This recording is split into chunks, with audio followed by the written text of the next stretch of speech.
Jesus kept things simple as he walked with his Father, stood in faith, and ministered to the people he loved. He could have been fearful in the week leading to his death, but Jesus knew his Father was in control, had a plan, and could do the impossible. So he was empowered to walk in faith and confidence in those final days. Jesus always made time to go to his Father in prayer. Let's do the same today, asking and believing for his will to be done in our lives. If it was your last night on earth, what would you do? Jesus chose to spend time with his closest friends, the 12 disciples, celebrating the Passover feast. This Last Supper was more than a meal. It was about relationship. Jesus established the sacrament of communion, demonstrating that the bread and wine were symbolic of his body and blood. In the Last Supper, we see the importance of gathering together, giving thanks for what we have, and remembering Jesus through communion. While they were eating, Jesus took bread and gave it to his disciples, saying, "Take and eat.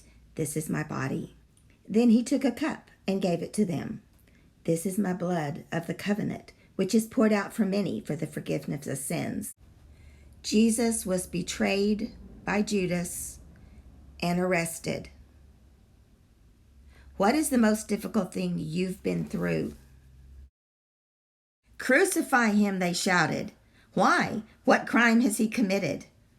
asked Pilate. But they shouted louder, "Crucify him." Pilate released Barabbas to them. He had Jesus flogged and handed him over to be crucified.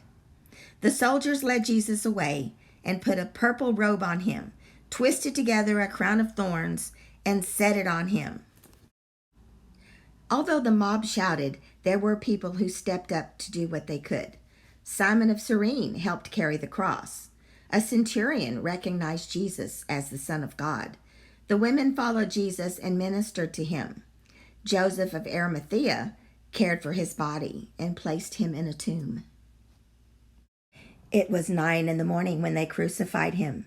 The written notice of the charge against him read, "The King of the Jews."